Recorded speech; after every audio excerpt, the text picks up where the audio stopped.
Olá, queridos amigos ouvintes. Este é mais um episódio do podcast Onde a Coruja Lê. Eu sou Rodolfo Rossi e estou aqui com meu querido amigo Juliano Amaral para conversar sobre um dos assuntos mais caros, a linguística, o estudo da língua, das estruturas da língua. Hoje vamos tratar de aquisição de linguagem, isto é, como os seres humanos aprendem uma língua e se valem dela tanto para se expressar como para compreender os seus semelhantes.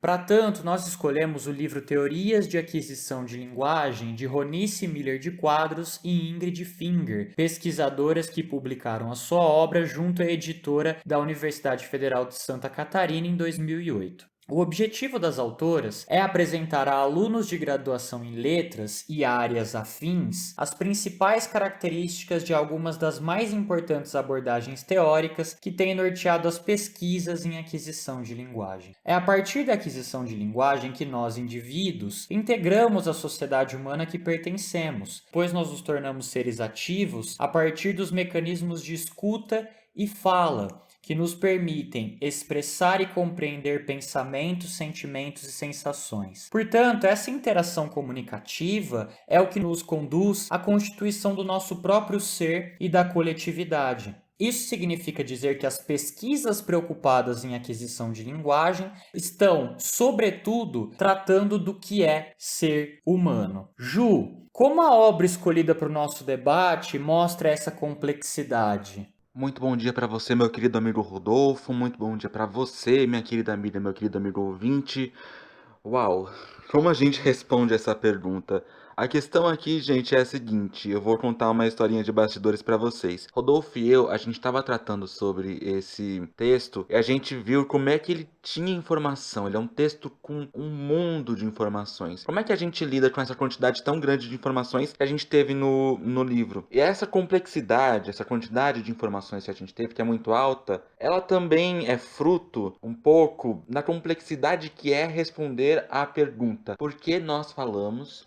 E as outras perguntas: por que a gente fala como a gente fala? A partir de que momento a gente compreende que a gente está falando? São perguntas muito simples, mas se a gente for fazer essas perguntas a um linguista, eu acho que o efeito que a gente sente é o mesmo efeito que sente um filósofo quando a gente pergunta qual é o sentido da vida? É uma pergunta simples, mas as respostas, os caminhos para chegar a essa resposta são tão grandes, tão complexos, tão cheios de informação, que a gente dá uma pane, uma travada às vezes nesse processo.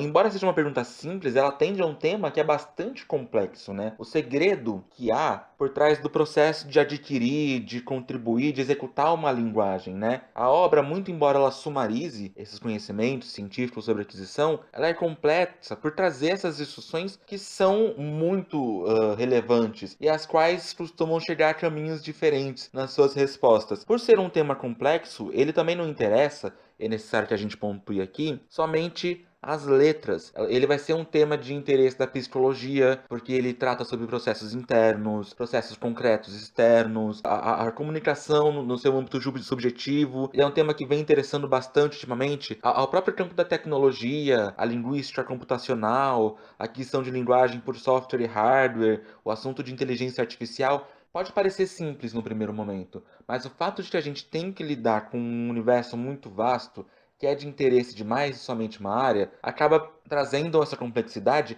que é registrada na obra. A obra ela é composta de 7 capítulos, 6 deles vão trazer detalhes sobre teorias que estão em voga quando a gente fala de aquisição de linguagem, e um deles vai tratar especificamente sobre esse aprendizado no Brasil. Eu acho que a própria formação da obra, como ela é escrita, como ela é transposta, ela traz muito dessa complexidade do assunto, Rodolfo.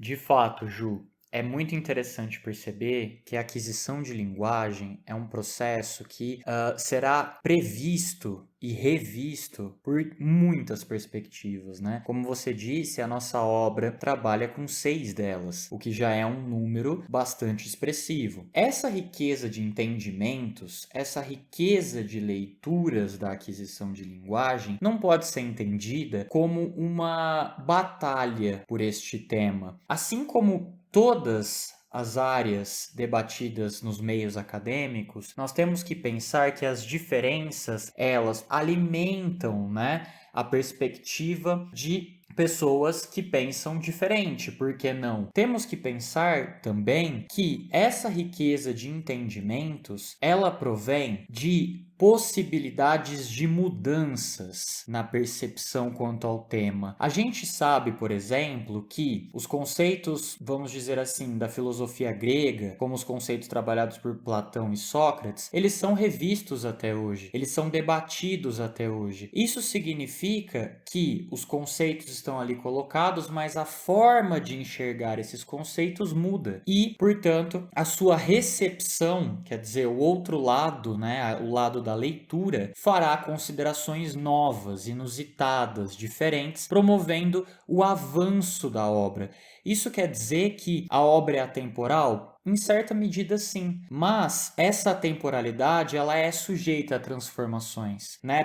Pensemos no seguinte exemplo, né? Um exemplo da sociabilização humana. Dar à luz um bebê pode ser feito de diferentes maneiras, né? Você pode ter um parto natural, um parto, né, na água, um parto de cesariana e assim por diante. Mas essa possibilidade, todas essas possibilidades estão dentro do grande tema que é dar à luz um bebê. Quando a gente pensa nessas construções que eu citei, elas mudaram ao longo do tempo. Uma cesariana não é a mesma no século XXI que foi no século XX e assim por diante. Pensar em aquisição, pensar em pesquisa, tem a ver com uma associação transversal dessas perspectivas, né? A gente tem que tentar entender o que há em cada uma delas que contribuem com a área, com o tema. E é essa, acredito eu e creio que o Ju também, né, um grande ganho a nossa compreensão do assunto. Ju, aqui no Brasil, esse assunto foi trabalhado por quais perspectivas, né? Quer dizer, foi um assunto de fácil acesso, foi um assunto em que produzimos um repertório próprio, ou é algo que está voltado às práticas do exterior, que, né, pensa nessa concepção de acordo com essas práticas? Como que você vê essa questão? Rodolfo, quando a gente fala de fazer científico no Brasil, é muito importante que a gente tenha em mente que nós, brasileiros, infelizmente, nós somos parte de uma comunidade, globalmente falando, que é geopoliticamente ignorada ou pouco levada em consideração, para se dizer o mínimo, no que tange a esse fazer científico. Isso para além de um problema muito nosso, muito próprio do nosso país, que é o nosso atraso crônico e, por vezes, intencional no incentivo à pesquisa científica. Lembro a vocês, cito a vocês, os recentes cortes no orçamento dos nossos órgãos institucionais de fomento à pesquisa científica no Brasil, mais especificamente a CAPES e a CNPq. E é o resultado que isso vem tendo na criação de movimentos que são anti-ciência, que possuem visão negacionista. Nós não temos uma visão própria, uma corrente científica para tratar de como a experiência brasileira interfere na aquisição de linguagem, mas isso não vai significar, contudo, que nós não tenhamos uma forte comunidade de pesquisadores, como a gente sempre teve, que é determinada a compreender como esses fenômenos observados lá fora se manifestam aqui dentro. No capítulo 7, que fala sobre experiências brasileiras de estudo de teoria e aquisição da linguagem, ele é escrito pela Leonor Siller Cabral, que é uma das nossas maiores pensadoras de linguística do país. Ela mostra que, a partir dos anos 70, tem um boom de pesquisas, teses, dissertações, que vão se pautar bastante para a nossa realidade linguística, nossa prosódia específica, a maneira como nós usamos a língua, a maneira como nós comunicamos, nossas experiências de infância que são cruciais para que a gente compreenda e adquira a capacidade de linguagem. Eu cito autoras como a própria Esclia Cabral, Cláudia Teresa Guimarães de Lemos, que também é muito importante, e a Letícia Maria Sicuro Correia, que vão contribuir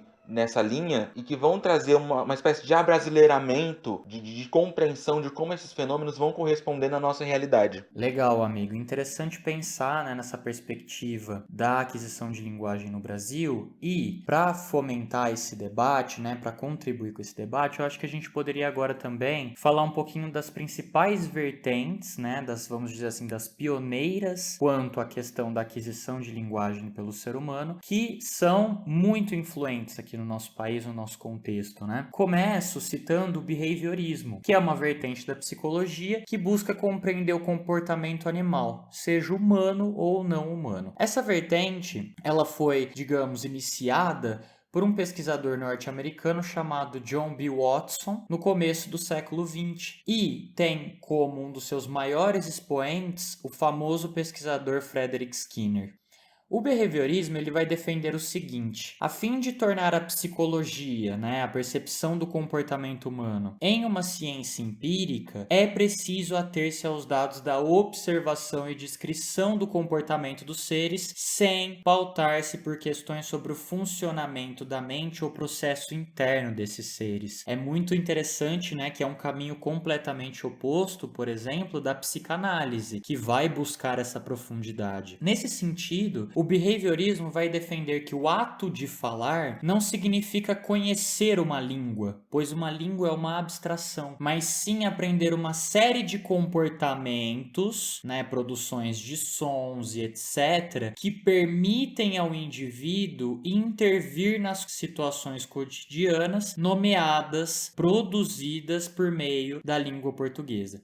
É um pouco complexo, mas vou tentar aprofundar um pouquinho mais. O Skinner vai dizer que animais e seres humanos eles atuam por meio de um encadeamento de estímulo, resposta e reforço. Primeiro, há um ato incondicionado, há um ser incondicionado que receberá um estímulo externo. Este estímulo terá uma resposta desse ser. Se temos de um lado um estímulo, de outro uma resposta, essa resposta ela terá como resultado um reforço positivo ou negativo. Quando nós somos estimulados com frequência e aprendemos uma determinada resposta a esse estímulo para receber um reforço positivo, nós teremos então um hábito. Isso significa dizer, no âmbito da língua, que a linguagem ela é um condicionamento do meio, das relações do meio. O indivíduo, portanto, constrói a linguagem a partir da interação entre os seres.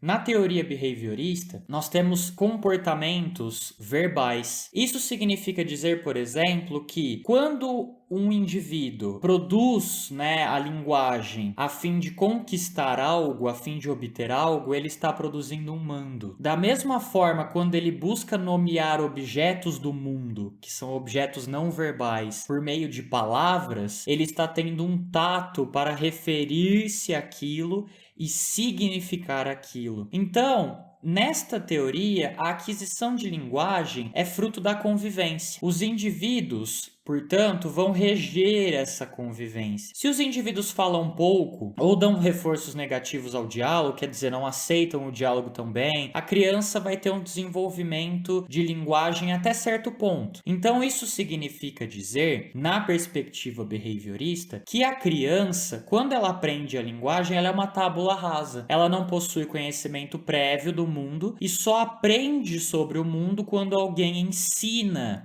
um modo de acessar esse mundo. Portanto, a fala, para o behaviorismo, ela não é um procedimento interno, ela é a imitação de sons, de padrões comportamentais e de práticas de reforço positivo e negativo. Então, todo meio, a situação, é o que torna a linguagem uma habilidade acessível ao homem.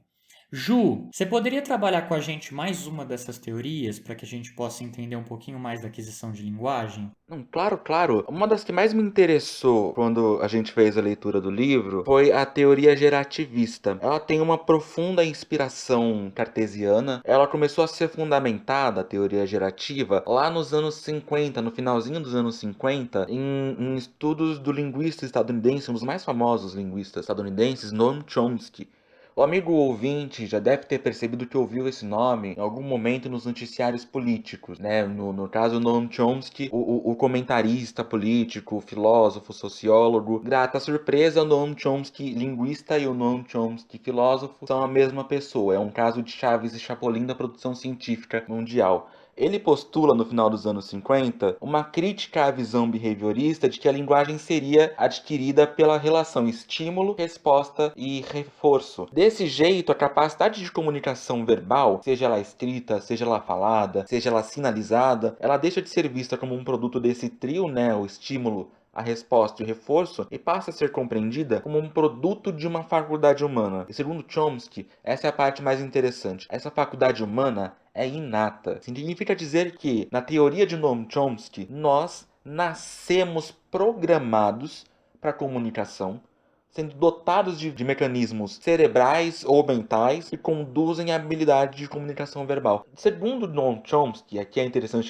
que a gente veja também, a linguagem ela pode ser dividida em duas esferas, de uma certa forma, a competência e o desempenho. A competência diz respeito ao processo interno e individual de uso de língua. O que isso quer dizer? Os processos cerebrais, mentais, corporais, pelos quais nós passamos quando a gente fala, e enquanto que o desempenho ele corresponde ao uso concreto, externo, externalizado, que a gente faz da competência. Vamos explicar um pouquinho melhor, porque isso é bem complexo. Competência é aquilo que passa por dentro da gente quando a gente fala. O que não dá para ouvir, o que não dá para ver. Desempenho é aquilo que a gente solta quando fala, seja pela voz, seja pela escrita, seja pela sinalização. Essas esferas seriam responsáveis, segundo Chomsky, pela criação de duas gramáticas diferentes. Aqui, gramática é importante que a gente compreenda de uma maneira diferente do que a gente entende por gramática no campo do estudo de língua portuguesa, por exemplo. Aqui a gramática ela é menos normativa do que descritiva. A gramática não serve para encabeçar e fechar um círculo do que seria a língua. Ela descreve o que seria o fenômeno de comunicação. E aqui, segundo Chomsky, a linguagem pode ser dividida em duas gramáticas, a gramática universal e a gramática particular. A gramática universal seria o conjunto de saberes internos que a gente teria, que são desenvolvidos ao nascer. Já a gramática particular é o que a gente tende a chamar de língua, ou melhor dizendo, o conjunto de saberes que deriva do que a gente tem por dentro, que deriva dessa forma que a gente tem de internalizar a linguagem no âmbito coletivo, que forma o conhecimento compartilhado mesmo de uma determinada comunidade linguística. E como é que essa linguagem ela é adquirida pela gente, segundo essa teoria? Segundo o gerativismo, a linguagem ela é adquirida através da existência da gramática universal. Essa gramática universal seria composta pela maneira como a gente sistematiza a língua. Parece um pouco um papo de tecnologia, né? Parece que eu tô meio que explicando um sistema operacional, um Windows ou um Android da fala, porque acaba mesmo que sendo nesse sentido.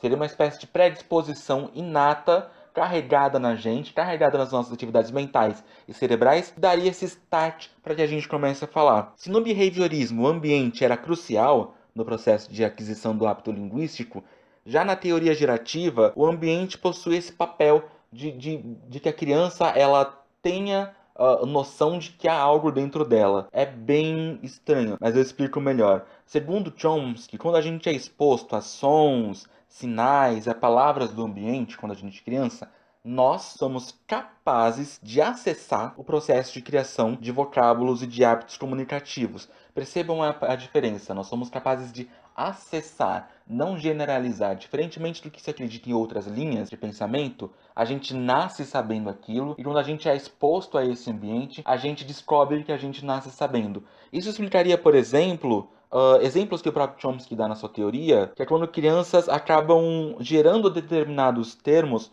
como desacender. Eu estou desacendendo a luz ao invés de apagar. Ou eu fazia lição ao invés de eu fiz a lição. Eu despeguei ao invés de eu larguei. Ou eu ouvo ao invés de eu ouço. Segundo Chomsky, tudo isso não seria a generalização de verbos que já existem na língua, mas sim uma maneira da criança gerar, por isso a teoria é gerativista, linguagem, através desse mecanismo próprio de língua que ela já nasce sabendo. É bem interessante, né, Rodolfo? Há outras teorias que são trazidas para essa discussão. O que você tem a dizer sobre elas? Ju, eu gostaria de trabalhar uma teoria que se chama epistemologia genética, que tem como grande autor o Jean Piaget, que é um suíço, né, um pesquisador suíço. E ele nos diz o seguinte: a linguagem será produzida em condições necessárias, fundamentais e básicas para que o ser humano possa falar. Falar aquilo que, para além do meio ou do organismo, se concentra entre esse trâmite. O que eu quero dizer com isso? Nós estamos falando aqui de uma teoria que busca associar o funcionamento endógeno, né, mais próximo à teoria gerativista, e a vida social, que é o foco das atenções do behaviorismo, como nós trabalhamos anteriormente. Para o Piaget, a língua nada mais é do que um sistema de representação, organização e reconhecimento do mundo. E esse reconhecimento se dá por meio do acúmulo de imagens imagens mentais que são produzidas pela semiótica. E o que é a semiótica? A semiótica é o estudo do encontro entre o significante, quer dizer, a palavra, o som produzido, né, quando eu quero expressar alguma coisa, como por exemplo mesa, e o significado, que é a mesa em si, que não se trata de uma mesa específica e particular, mas que pode ser diferentes tipos de mesa. Então, enquanto o behaviorismo falava que uma criança terá reforços positivos e negativos e que ela aprenderá a falar de maneira adequada quando assimilar os positivos, e na teoria trabalhada por você, né, Ju, que há uma capacidade inata do ser humano e essa capacidade será construída ao longo da vida, aqui as duas coisas se misturam. Se misturam para dizer que a língua é a assimilação do mundo. A língua ela une indivíduo e sociedade. A língua categoriza o espaço, né? Quer dizer, estamos no Brasil, o tempo, olha, hoje é século XXI. A casualidade, né? Hoje, porventura, chove ou não. E as transformações desses processos, né? É muito interessante a gente pensar nisso. Portanto, o Piaget vai dizer que a língua, ela tem um sujeito. O sujeito é o falante, né? E aí, esse falante, ele terá uma capacidade de predicar, isto é, empregar os termos adequados para que exista uma associação entre esses termos e a mensagem, né, quer dizer, o pensamento lógico, transite, né, por meio da comunicação. Uma criança, para o Piaget, quando ela vai adquirir a linguagem, ela vai compreender o sistema de representação dos signos, né? Quer dizer, ela vai compreender que para falar de uma mesa, ela terá que produzir o som mesa. Isso significa representar, né? Isso significa fazer com que o outro, né, entenda algo que eu estou evocando na minha fala. Para tanto, na perspectiva epistemológica genética, são necessários três atitudes. A primeira é a percepção. Quando falamos por meio da percepção, falamos de um objeto que se presentifica diante de nós, que está diante de nós e que nós aprendemos por meio dos sentidos. Então, a percepção é um método de fala, de construção da linguagem por meio, vamos dizer, da visão, do olfato, da audição. Por exemplo, podemos citar quando uma criança vê um sapo e diz verde. Ela percebe, né, aquele ser vivo, real, por meio da visão. E aí associa a coloração verde como uma representação daquele ser vivo. No segundo item, nós temos a imitação.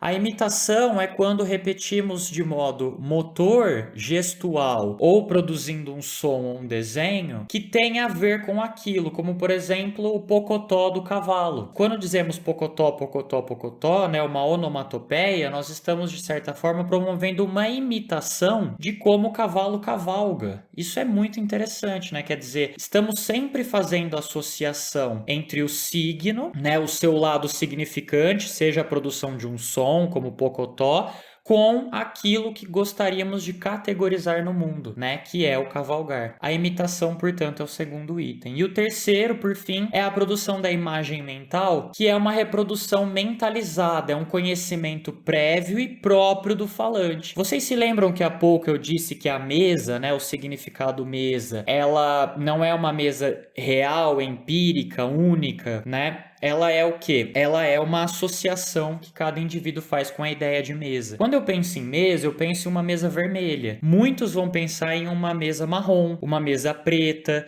e assim por diante.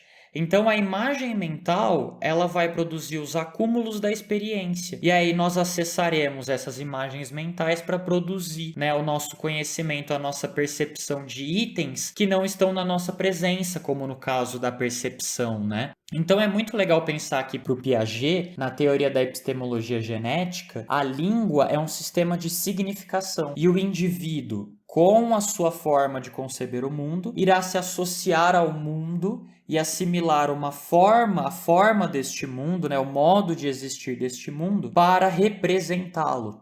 Isso é muito interessante. A língua, ela é tanto conhecimento do mundo como assimilação do mundo. Não só no campo do real, mas também do abstrato, das questões como, por exemplo, os sentimentos que não têm forma física, empírica, mas que nós podemos descrever por meio das palavras.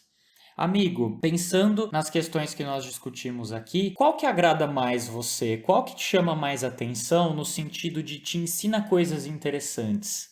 Vamos lá, tô curioso para saber. Isso não perguntei fora do ar. Essa é uma pergunta real.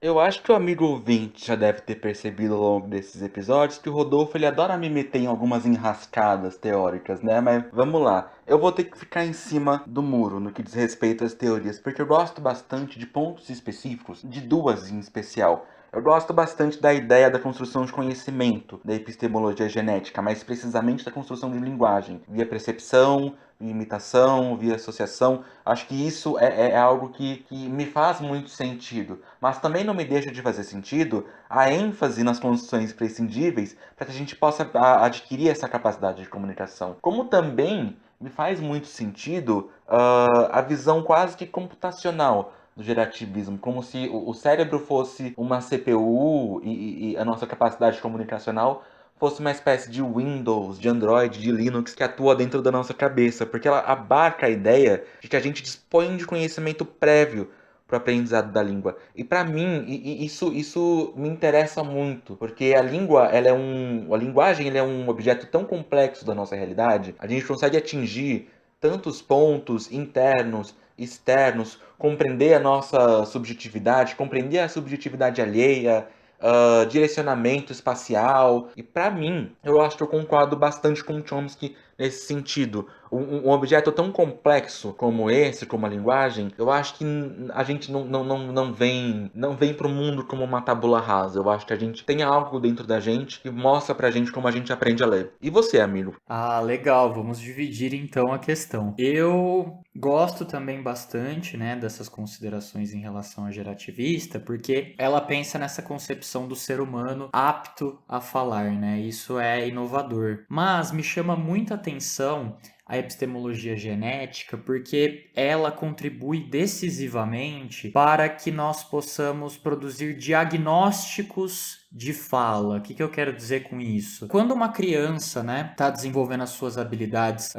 de comunicação, os estímulos eles são muito importantes porque eles vão, de certa forma, mover as crianças, mobilizá-las para que elas consigam trabalhar todas as possibilidades conversacionais. O que a teoria do Piaget nos mostra é que pensemos, portanto, quais são as condições necessárias para essa comunicação. E nesse sentido, ela me parece bastante efetiva em práticas de, por exemplo, de fonoaudiologia, né, de educacionais, para que as crianças consigam se expressar de uma maneira melhor, para que elas possam desenvolver todo o seu potencial de uma maneira acessível, né, aos seus semelhantes e assim por diante.